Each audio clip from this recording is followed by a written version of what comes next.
Good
morning, traders. Welcome back to the Everyday Growth Advisors live stream pre-market rundown. I hope you guys are having a good morning.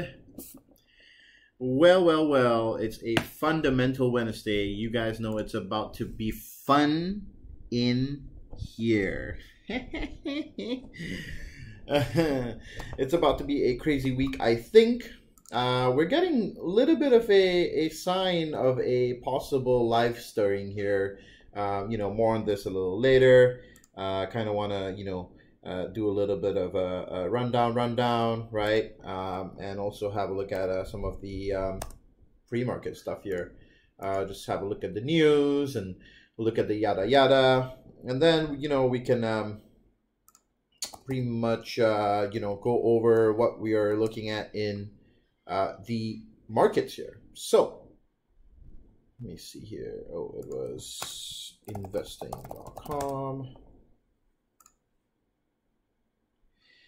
And what I see here is a little bit of some of the stuff being bought back up, but it's too soon to tell. It's too soon to tell. I personally wrote an article yesterday, though. So, well, not really an article, but I wrote a little bit of a blurb, right? To kind of say, I think that this is a decent time for us to kind of consolidate some positions, and a little bit of the thought on market psychology. Just like how we, have these bouts of overvaluation, then we come down and flip the other way and go to bouts of undervaluation. So this is called greed. And then we come down here, and then this is called fear, right? And this is the constant battle between these two emotions within the market. And those are two powerful emotions. I did start consolidating. Let me see. I must have started consolidating somewhere here, right? And yesterday we fell a little bit more, which I'm okay with, right? So today I may start adding more down here.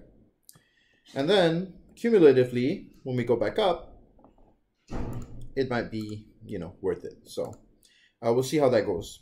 But, you never have a crystal ball or something here. All you're doing is doing the best that you can, to pretty much predict what is going to happen. Well, you don't really want to even predict what's going to happen. You want to anticipate what's going to happen. Okay, so that's what we're about to try and do on a daily basis. Vatican China set to renew deal on long path to diplomatic ties. Okay, interesting. The Pope says that the rich can't get priority vaccine. Can't get priority for vaccine. Damn, son. Okay, then. Tiffany sues. This is Louis Vuitton Moet Hennessy over move to walk away from $16 billion deal. Damn. Wait, I thought, oh, wow, something happened there. I didn't even realize that that deal was off the table. Must have been interesting. I got to find out more about this.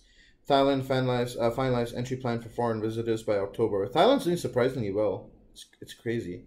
U.S. futures gain, okay. World's top 10 airline stocks are all Chinese except one. Okay. China cancels air show for first time. Pakistan president indicted. Okay. And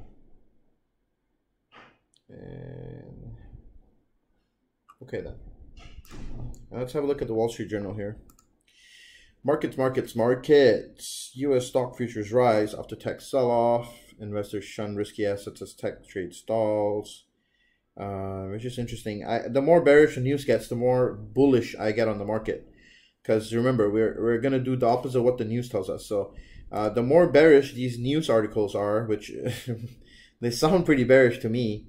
In fact, today would be the day to get bullish. Tech investors should worry about the end of lockdown. Okay.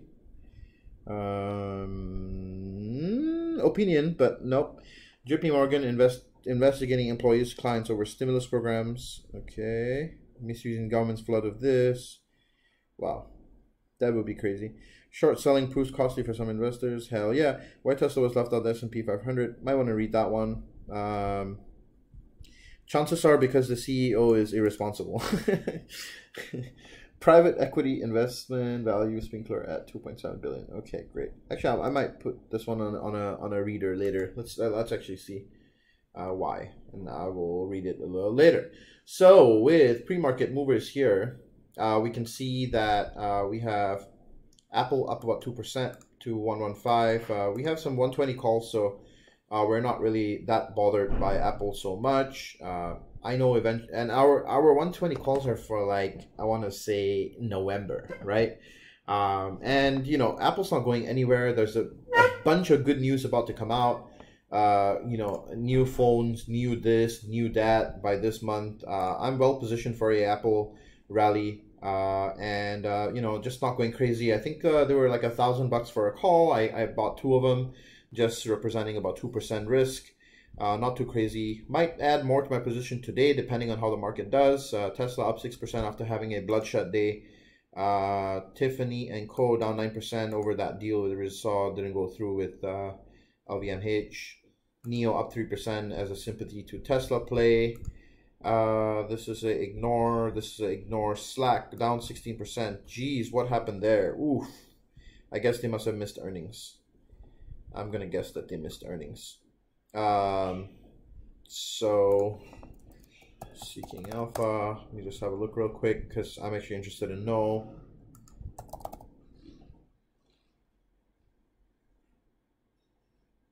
Come on, computer, you can do this. Come on. Come on. So,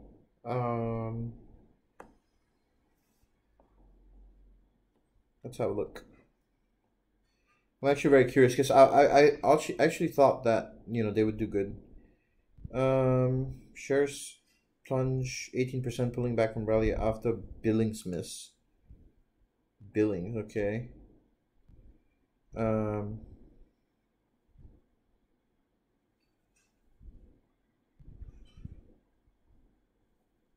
So it was this, they raised their revenue loss, okay. Calculated billings missed estimates with 218.2 versus this. Huh, interesting. Company added 8K new paid customers, bringing paid customers up to 100K above the 120 consensus. Oh, wow, interesting. So this may be one of those situations where if we can figure out the fundamentals of this business, we should hop onto this opportunity. 18% slide after hours for something that was a positive earnings outlook. I don't think that the billing miss was that bad. We're looking at a deficit of about 8 million here. Okay, interesting. We'll have to double back to work here, which is Slack, and figure out what's going on there. But I think it might be a good pullback play. Something to note over here. Let's have a look actually and see. So shares must be down big time after hours. 18% down to $24 here. Yeah, it's down here, back way to the demand zone here. I don't know, guys. I don't think the sell-off was warranted for an 18% drop, but who knows? We'll see. We'll see. All right, let me see here. Welcome into the stream, guys. Make sure you guys smash the like button. I appreciate you guys being here. Welcome into the morning stream, Fundamental Wednesday today. We'll be going over Starbucks in a couple minutes here, right after I do the market breakdown. Good morning, rest of the week. It's about to be the best week. Thank you. Had $90 calls for Starbucks, expiring this Friday. I rolled them to 918. That's a good idea. It's time for a comeback. Yeah, it looks like it, right? EA, okay. Pre-market question for T. Does Finviz show real-time changes at certain time pre-market? Not sure if we need a membership fee. I think so. Yeah, I think it shows pre-market movers. Is KWeb you? Oh, interesting. I haven't looked at KWeb in a long time. Yeah, it is reaching where I would want to buy it actually. I was actually thinking more like 63, but it doesn't seem like we might get there. So maybe nibble on some shares, not really like go full on. Maybe I'll take 100 shares or something like that and hold in my long-term portfolio like I've done, sell some covered calls against them. I've had very good success trading KWeb, to be honest. I just hold 100 shares. I keep selling covered calls, making some decent money as this thing keeps continually going up, and people just keep bullishly betting on it. So I make some nice premium on those shares, usually. What up, T? What's up, Mario? How are you doing? Good morning. Smash the like button. Would you do Apple? Da da da. Okay. I played Lulu earnings, da da da, and the stock dropped 5%. They beat yesterday. They beat by like, yeah, it's different. So somebody asked me this question yesterday, right? They said, would you play earnings in this environment? And my answer to that was absolutely not. Why?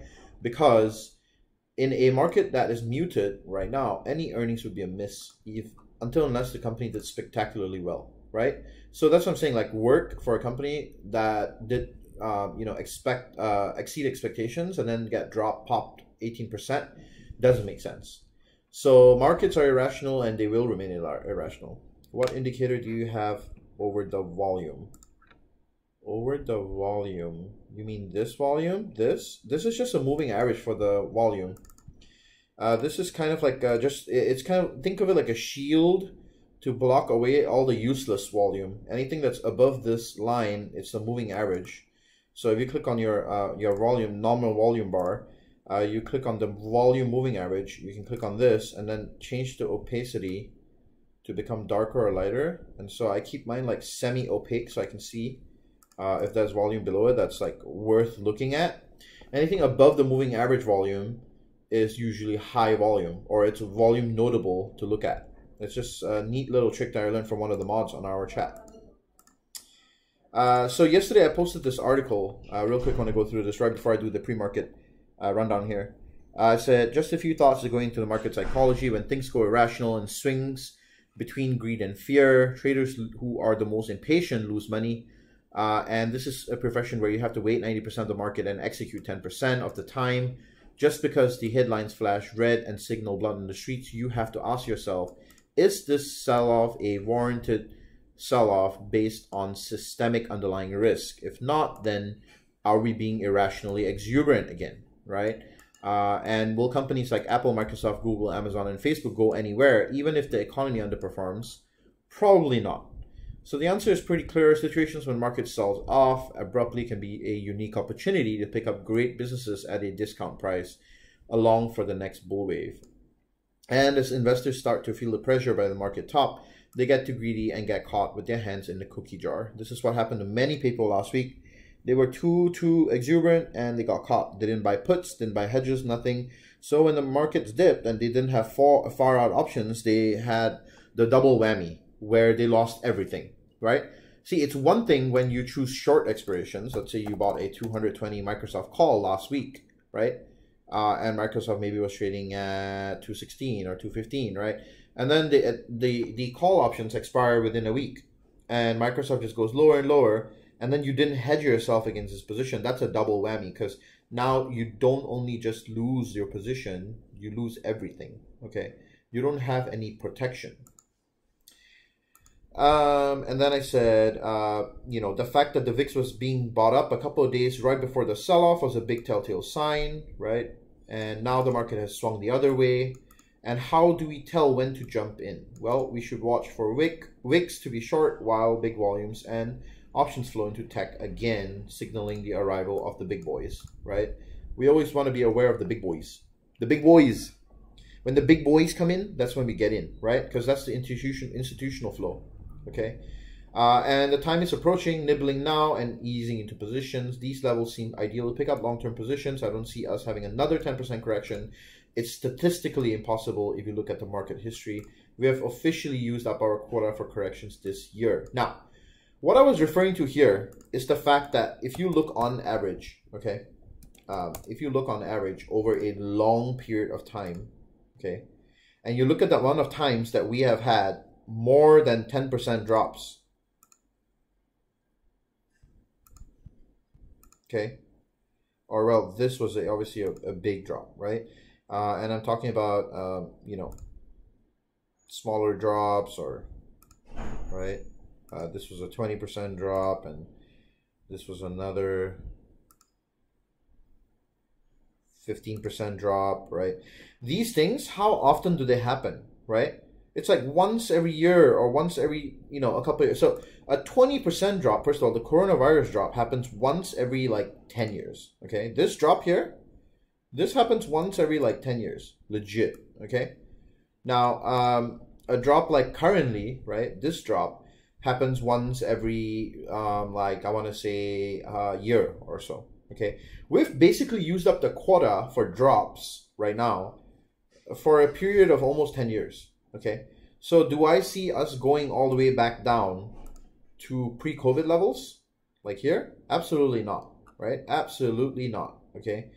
But obviously these corrections are nominal, right? And actually I was expecting us for SPY to come down to this 327, 328 level, which we don't know if it's going to happen yet, right? And pre-market we're already up here. So actually it might be kind of a little bit of a juke here, right, where we are trying to bounce here and come back up, okay?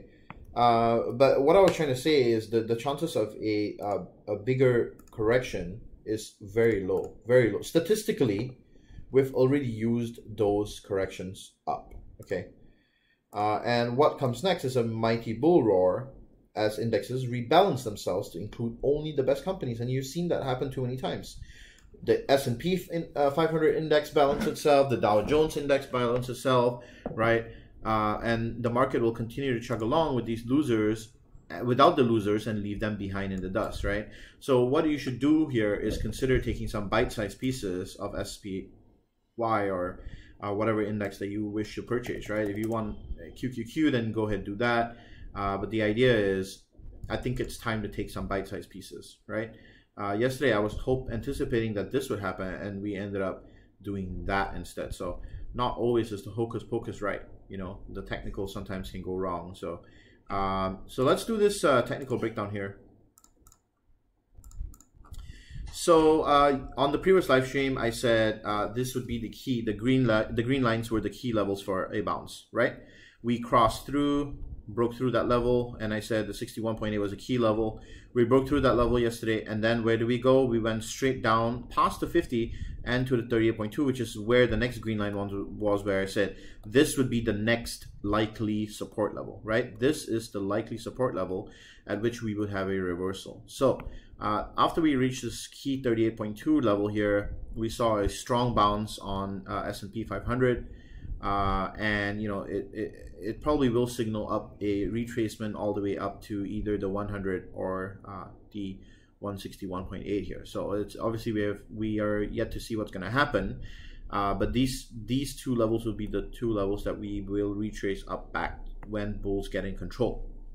And then once the bulls get in control, we'll have to see if that, you know, if we can kind of break out here into a higher zone. Okay.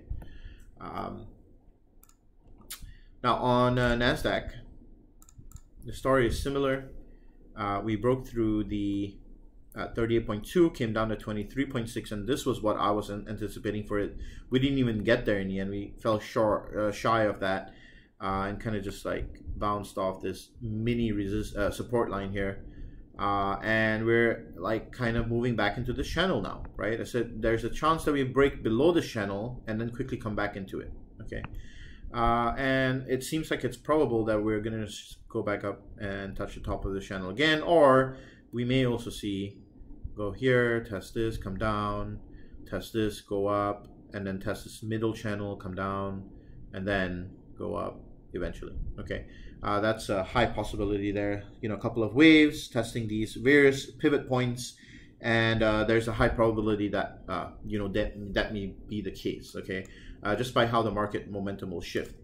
Now the Dow Jones Industrial Average here literally bounced off my channel that I have been drawing for months here. I've never moved any of these lines. Okay, literally bounced off this coinciding 50 and the channel here, showing a nice little retracement. So I think you know, the worst is over here. I think we should be clear enough to get some long-term positions.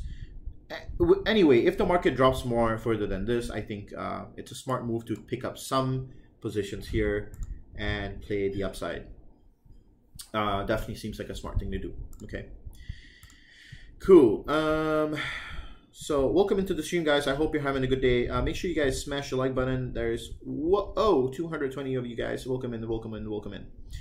Thank you for being here and taking time out from your day. So okay, I sold my Apple yesterday out of panic. I had 120 calls for 1016. I wasn't sure. You could have hold those, to be honest. It's the little things. Thank you so much. No problem, man. Appreciate it. Can you do forward? You gotta, okay, so people who are new to the stream, and I know that there are a lot of you, because we have a specific way that we do ticker breakdowns here. So the specific way is, if you want me to go through a ticker, and I do that when I have time, after I go through the regular stream programming, you can do the ticker, you put in the strike price of your contract, and then you put in the expiry date. And that way, this is the format for ticker breakdowns. Okay, so make sure you put your tickers like this so that I can get to them, because otherwise it's difficult for me to know what you're talking about. For example, can you do forward? What about forward? You know what I mean? So just put your tickers in this way so that I know what you're asking me about. Are you bullish? Are you bearish? Oh, make sure that you also mention if it's a call or a put, you know, or if you have a more advanced options strategy like a straddle, or you have a spread or anything else that you want me to cover, that's also possible. Okay, great.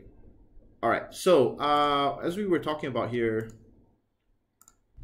I do see this as a nice time to pick up some positions. Okay, it seems probable to me that, you know, this would be a longer term little opportunity, and so I like that prospect. And I want to say you could probably draw another channel up here. I want to say almost, yeah, for sure you can draw another channel here.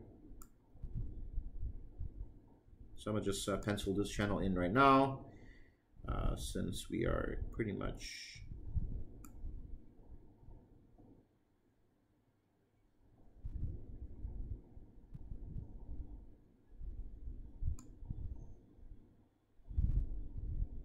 okay.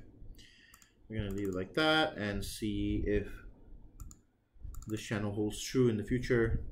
We can actually amend it and move it in a little bit more.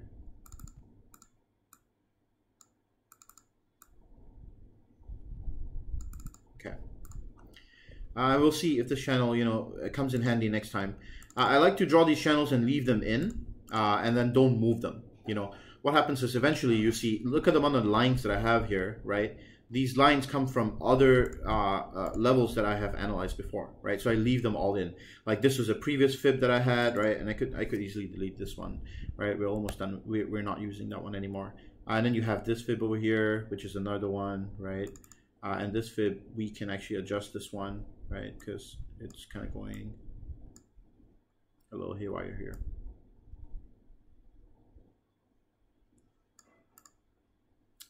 And you leave those channels there, so then in the future when you look at it, you know, you know what you're looking at. Okay, great. So all in all, looking great for a reversal. I like the movement so far. We're making higher highs, nice 2 consecutive waves here, almost on the 15-minute chart. We have our confirmation. This is the first wave, right? And now we have a almost second wave here, making higher highs, higher lows, right? And I said this on yesterday's live stream. This is what we're waiting for. If we can get a nice little break above this level, right? We need to break above this level and then continue using this level as a support, right? This turns into a support.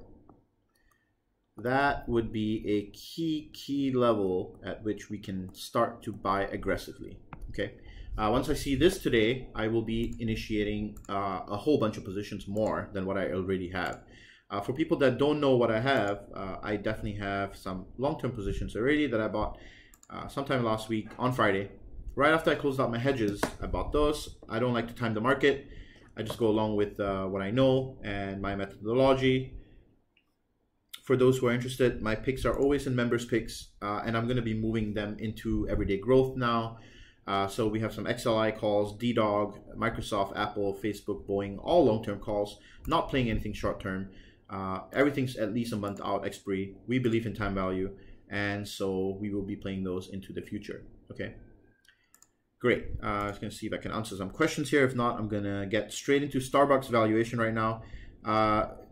Can I ask for a small favor for all of you guys to just smash the like button, see if we can get to 100 likes here. That would really help me out here. You know, I get people to share this stream with each other.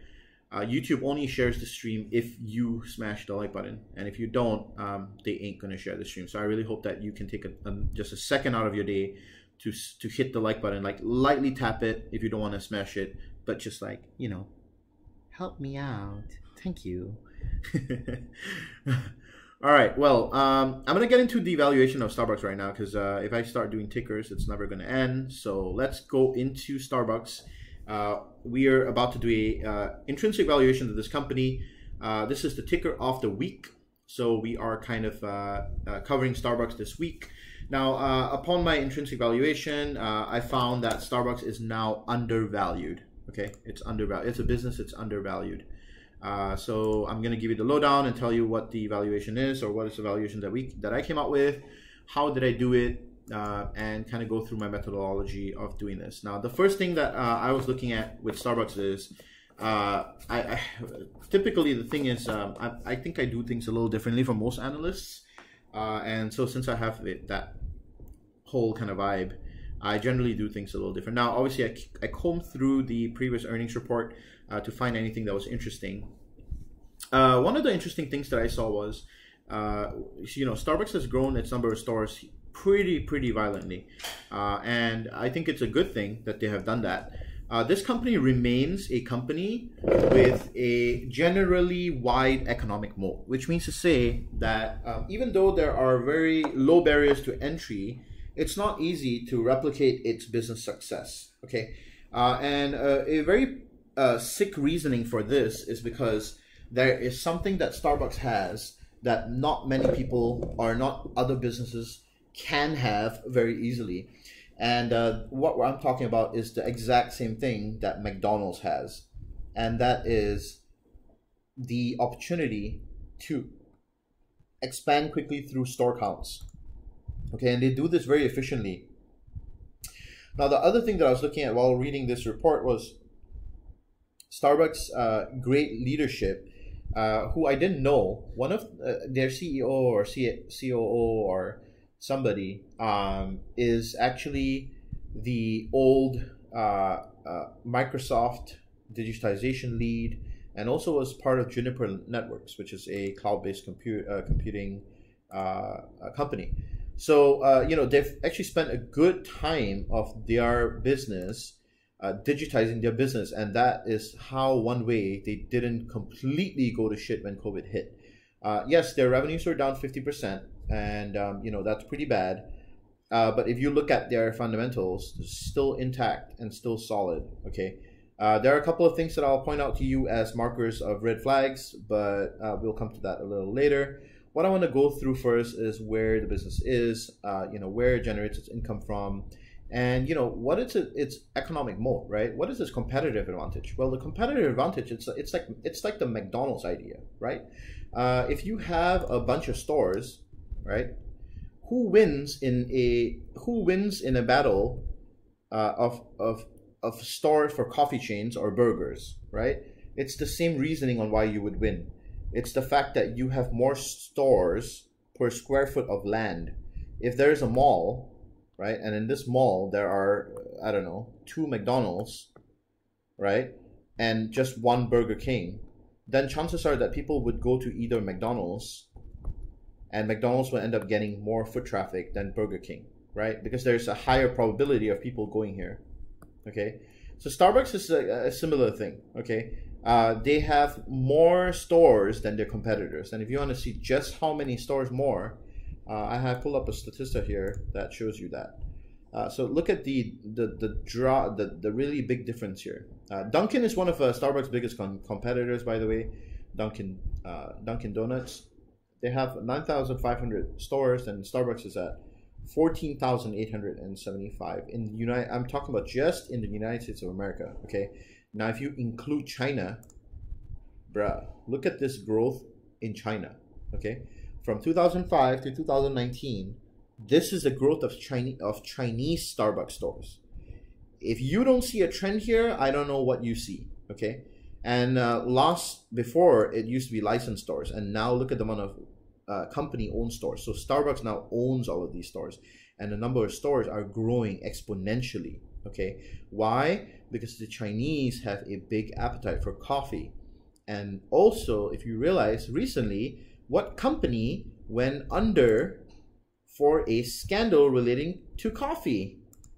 None other than the Chinese company LK, which was Luckin Coffee. Okay, and this is something that you have to imagine would have caused a big rush of customers back to Starbucks.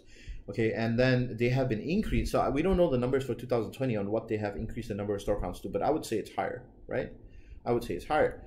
They have been expanding their store presence, and this is simply a game of the more number of stores you have, the more probability people order from you. Okay, and then you add that to the fact that they have nicely digitized their business. It's fairly easy to order stuff from Starbucks online.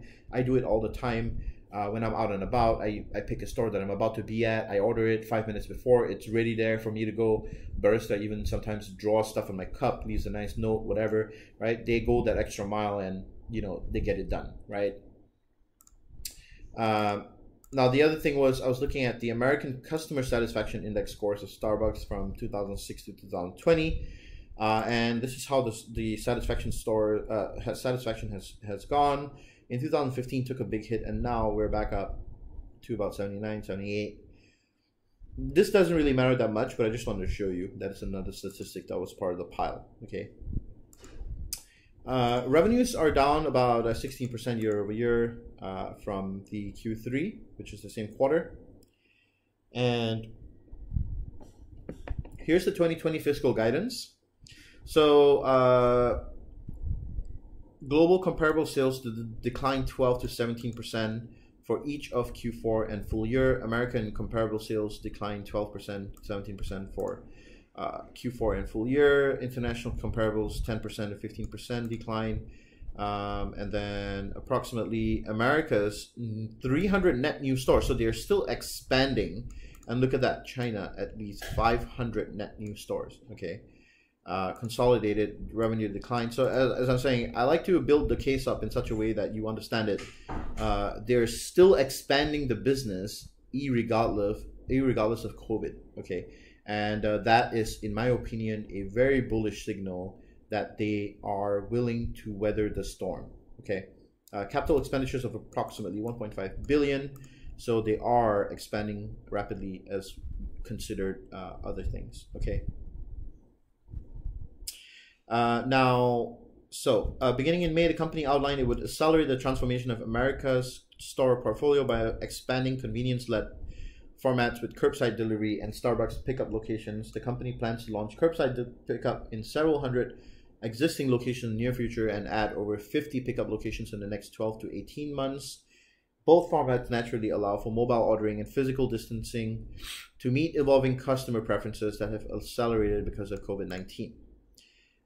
They had a $3 billion bond issuance, taking advantage of favorable interest rates environment to secure additional liquidity to cover medium-term operating cash needs while also pre-funding fiscal bond 2021 bond maturity. So they borrowed this money to roll over the bonds that they borrowed that are expiring in 2021. Smart move, right? Lower interest rates, so you borrowed the cheaper bonds to pay off the more expensive ones, which is a smart move, right? You basically are using cheaper money to fund your more expensive money that you borrowed from in the past. Okay. In June, the company announced U.S. launch of Impossible breakfast sandwich featuring a plant-based sausage patty. This new menu offering joins its plant-based milk alternatives as part of the company's aspiration to be resource positive and meet increasing customer demand. Starbucks will continue to introduce plant-based choices as it expands in its environmental friendly menu. Now, another thing that I read today was they're now including Beyond Meat into the mix, okay, which is interesting as well, okay. And I don't know if you guys saw more Beyond Meat news. They were planning on opening up a Chinese factory, okay, some kind of a factory in China. All right, this stock, man, look at what happened to it yesterday. It was dead, and all of a sudden it's woken up, okay. So we may need to also consider Beyond as a trade opportunity as well. I actually like looking at this one. If Beyond breaks above this level here, 140-ish with good volume, I'm going to be going long on Beyond just as a precursor. Sorry, side note, didn't mean to deviate there, but I just wanted to put that out there. Thank you guys for being here. I appreciate you guys very much for being a part of my stream. I hope you guys like the stream. If you do, please take a second out of your day to just smash a like button or lightly tap it. You know, the fact that you like the stream helps me get this stream to other people, and I would really appreciate it if we could just do that just once. I really do appreciate you. So thank you for taking your time out for being here. Okay, now the other thing was the loyalty programs that Starbucks has. It's a pretty good loyalty program, and they also paid. They're about to pay cash dividends, or they already paid them 41 cents on 21st August. Okay, now going down to the intrinsic valuation of this business. I used Finbox for this one. The discount rate was between 7 to 8%. I went a little higher. I went 7.5 to 8.5 because of CapEx being at a higher accelerated rate this year. Let's take into account that, you know, they have to spend more money during COVID for, you know, hand sanitizers and, I don't know, face shields and whatnot that they need to expense on the business, okay? And let's say over 10 years, that's going to be an additional 0.5% on the discount rate, weighted average cost of capital for business-related expense, okay? Now, revenues, I amended all of these. They did mention that we were going to do between 12 to 15% worst revenues this coming fiscal year. So my forecast guidance for this next year, September 2020 for the next year will be down 12%. And I'm going to forecast the next year growth to only be 3% after COVID kind of mellows out here, okay? Then a 7% growth followed by a 10% growth for 2 years. In the next 5 years, they had forecasted to be at a 10% growth. So I'm kind of building my way up here. Then a 12% growth at the peak in 2025 before falling to an 8.5 and a 9.8 over here with a rough assumption, okay? Percent of revenue here stays the same with EBITDA. CapEx at 7, 5-year average. And what we're going to do is they mentioned 1.5% of CapEx, which was roughly about, 1.5 billion, which was roughly about 6.5. I'm going to keep that the same for these next 2 years. And then hopefully Starbucks is not going to spend that much on expanding stores anymore, so I've kind of like mellowed out and tapered off the capex after year number 3 here. Working capital remains at about 9% of revenue.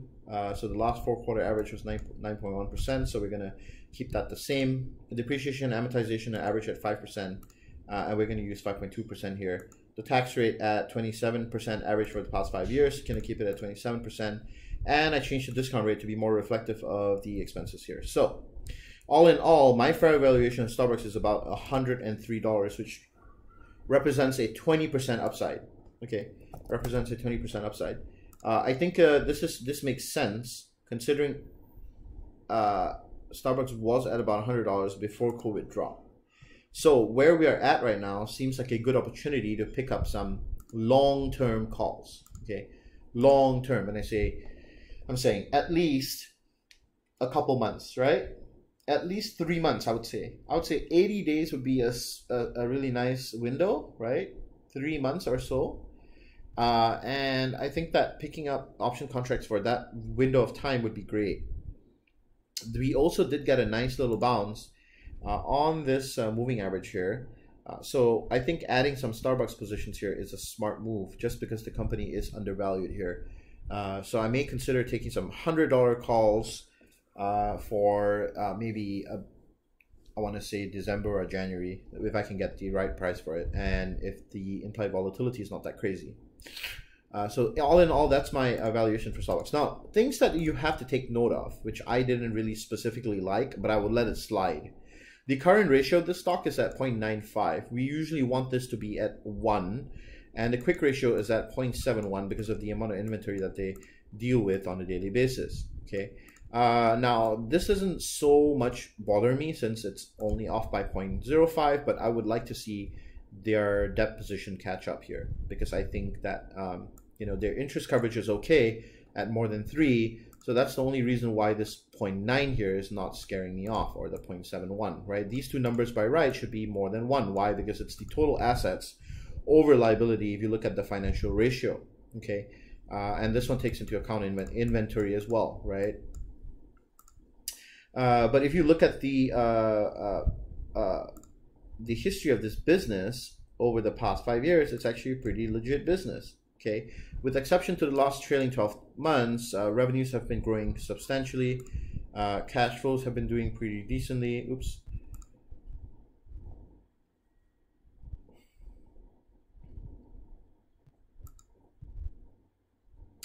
So we look at cash flow from operations here.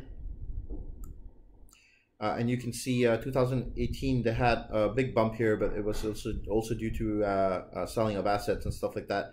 And then you can see that cash flows has been growing, pretty decently. Obviously, a big drop here with the trailing 12 months because of COVID. But other than that, business has been growing solidly. Okay, and they expanded more stores, which is a bullish thing. Okay. And then the other thing was the debt, right? You can see that debt has been growing, but it's not growing unsustainably versus assets. So, so far so good. They have about $4 billion in cash and cash equivalents right now. The total equity is now minus $8 billion, signaling that they have a slightly higher debt to equity ratio here, which is not an issue because they have sufficient assets to cover. So. The interest coverage is also at 5.23. Okay. Now, revenues have been growing from the past 3 years at about 7.5%, net income at 8.5%. That's not bad. Diluted EPS at 15.4%, and operating income at 0.5% here. So net, this is a good business to invest in my opinion. I like it. Personally, not too crazy. Take some long-term calls. I think you should be okay with this one. So I hope that you guys are enjoying this valuation so far. Okay, cool. Now I got a little bit of time here to cover some tickers. If you like that valuation and you want more of this stuff, make sure that you guys turn up for the stream Monday to Friday. We do this every Monday to Friday to kind of give you guys a lowdown of the pre-market here. We just got done with that and we're doing a fundamental analysis here of Starbucks. Last week we did it on Lululemon. We came to a conclusion that Lululemon was overvalued, and then guess what happened? Boom, right? So these live streams usually help you, honestly. And I'm happy to see that more and more people turn up. It makes me happy. And the more that you help me like the stream, the more YouTube will recommend it to other people. So if you can take a little second out of your day and hit the little thumbs up or hit the little bell, that would really, really, help me out in this channel a lot. Especially if you don't want to donate anything or anything like that. It's free to watch the stream. We're always going to keep it free. Tomorrow, I will be going over a couple of things. So let me just make some quick announcements here. So tomorrow itself, we will be going over a webinar on why option traders lose money. I'm going to teach you how to think like an institution, how to think like a bank, how to think like a hedge fund, and what they do in order to screw you out of the system. Okay, we'll use a couple of examples, and I'll show you just the ways that you get screwed out of the system. And then on Friday we'll do a recap of everything. Also, I just announced on Instagram and on the Discord that this Saturday everything is in play to go for the intermediate options course if you were interested in that. If you have taken the beginners course with me and you are interested in taking the intermediate course, I made an Instagram post about this. Feel free to go have a look at it. It's on my Instagram page, Everyday Growth Advisor. Going to be a 5-day course with 3-hour live classes and 2 live trading sessions. Okay, and enrollment's going to begin this Saturday at 12 p.m. Eastern Time at optionswing.com. How you're going to do it is you're going to go to optionswing.com.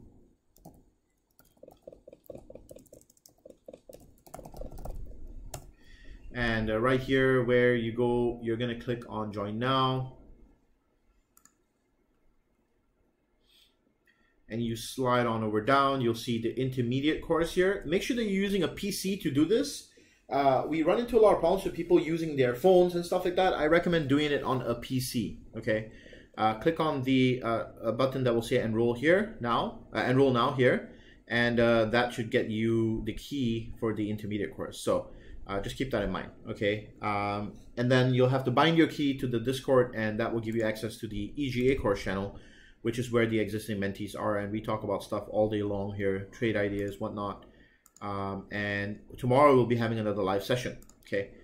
Also, we're going to be learning about different option strategies during this course. It's not just the regular stuff that you'll be learning about. You'll be learning about how buyers and sellers operate in the market, how to earn passive income through selling options, and how to harness the art of volatility. Okay. Here's some testimonials that you can read from past alumni of the intermediate course. And here's the curriculum. We'll be doing intro to spreads, married put and call options, vertical spreads, defensive option strategies, how to roll options, how to manage your risk within a position if something goes bad, protective collar puts on Tuesday, covered calls, dividend income, and the wheel cycle on Wednesday. This will be a crazy session. Everybody always loves this one. And then on Thursday we'll be doing straddles and strangles, and then we'll be doing butterfly spreads, iron condor strategies, and also remember every day we'll have live daily Q&A sessions, real world examples and charting, 2 weeks access to option swing, which will be granted to you when you sign up for the course. You'll have access to option swing and everything that is in here, which is a beautiful value in my opinion. And all the classes will be recorded and emailed to you every single day. Okay. And so here's the price and the schedule. We'll be running from Monday to Friday at 9 p.m. every single day on Zoom. And it's going to be, for non-option swing members, will be $380. For option swing members, will be $300. So I hope to see you guys there. Just thought I should give you guys a little bit of a shout and let you know what the course is going to be like. Okay, great. Now I'm going to try and do a couple of tickers here and see if I can help you guys out here. Apple 130 calls, 1120.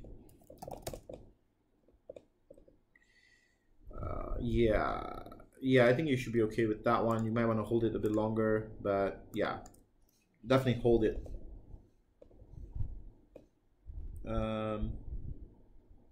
Yeah, that's a good idea. Rolling the SBUX calls.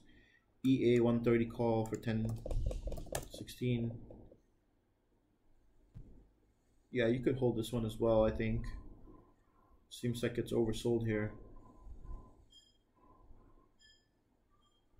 Yeah, definitely hold this one. At least retraces back to 130 for sure.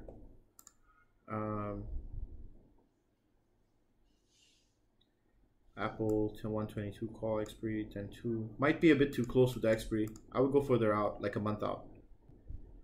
Play 25 2101. Wait, what date is this? What is this? 210105. What is that? 21 Jeez, what is that? I can't figure out what you're talking about there. $35 calls for. Yo, this is way too out the money, man. Nah, this is way too out the money. I'm not sure what expiry date this is, but it's way too out the money. Thomas, that's way too out the money option. You're betting like super out the money here. It might be worth it, but I don't think that's that's not a quality contract to take. That's all I'm gonna say. What's next on QQQ? That's great. WKHS $40 1016 calls. Also, another thing today is I wouldn't mind selling puts. This is a day to sell puts, by the way. Just FYI. It was actually yesterday, but today might not be a bad idea if IVs are still high. Like for example, I heard that IVs are super high on, let me see here, somebody sent me an Excel sheet, on Nikola, right? Look at these IVs, crazy, 200%, right? Even Tesla, those are good, options to sell stuff on. This one too, WKHS, whatever you're asking me to analyze right now. The options are super expensive.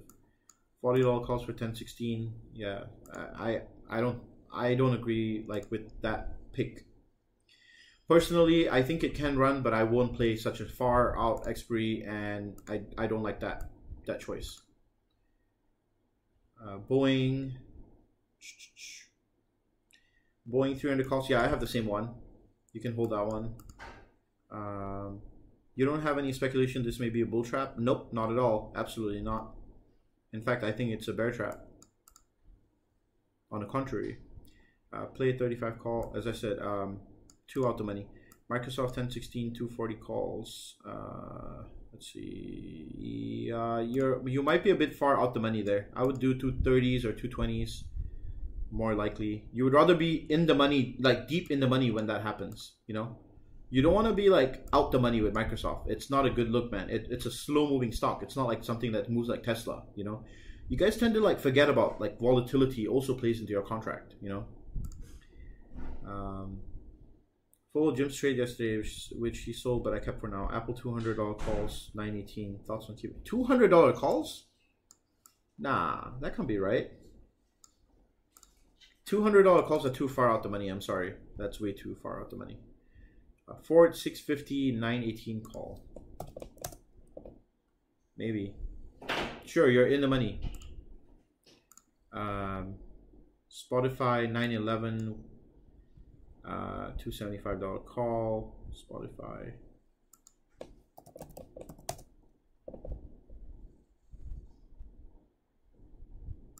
$911, $275. That dude, your contract's dead. What do you? What? I don't understand what you're asking me here. Meher, your contract is dead. It's you have 2 days to hit $275, man, up here. Unless Spotify pulls a Hail Mary, like Tom Brady in the 4th or something. Yeah, this contract's dead, man. Safe to say you're a fan of Microsoft over Oracle for TikTok? Yes, absolutely. Will there be discounts for people who took beginner's course for that? Yes, there will be a discount. There'll be an $80 off. I'll be in the intermediate course. Can't wait. Awesome, Melissa. Can't wait to have you there. By the way, thanks for tuning into the stream. I appreciate you.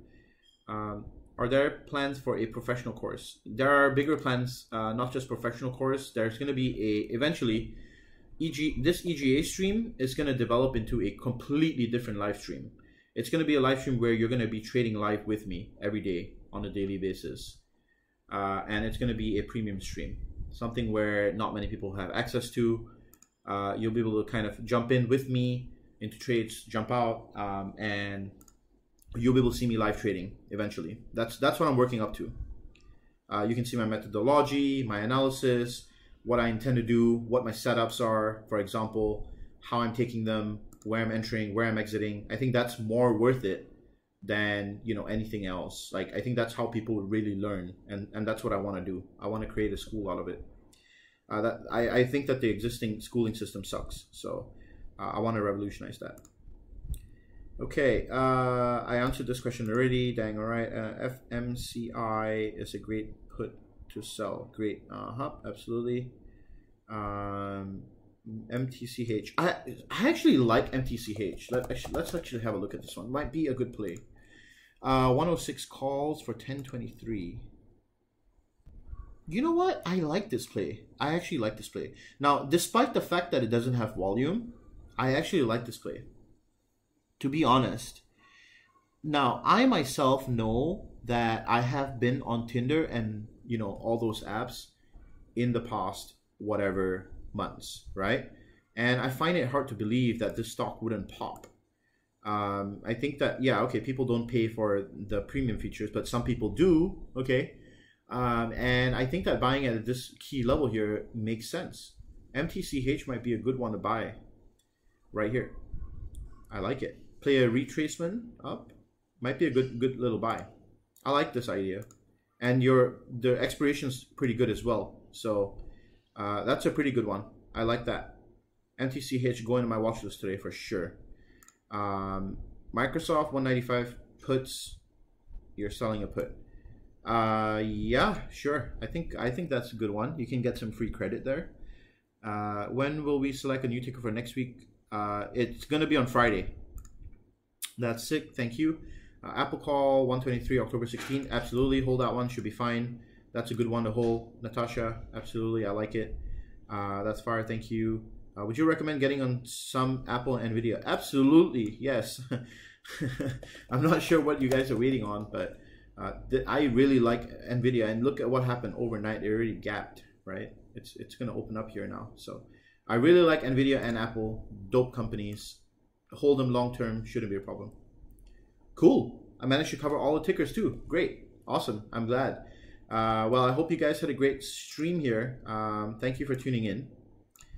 I hope you guys have a great day. Tomorrow, do not miss the webinar. I swear to God, do not miss the webinar. Like, tomorrow's webinar is super important, guys. Okay, I'm just saying. If you want to learn something and you want to learn how market players are constantly screwing you over and you want to, you know, get out of that trap, it's something that I usually share in the mentorship course, but I'm going to share it with you guys because I believe knowledge should be free and rampant. And you know, I don't believe in the fact that, oh, I you know, need to keep anything from you guys. I'm gonna share it with you guys on the stream because I think that, you know, by providing you value, you know, you will see what kind of a approach you can use in different situations. So tomorrow will be a stream to attend. Absolutely. I had a UPS 170 call before the pullback. Sell or keep? Oof, ouch. What expiry is that? 1023. I would keep it. I would keep it, to be honest. I would hold it. I wouldn't sell that. You have a lot of time on it, Jake. I wouldn't sell. 170 up here. You're betting on it to break all-time high.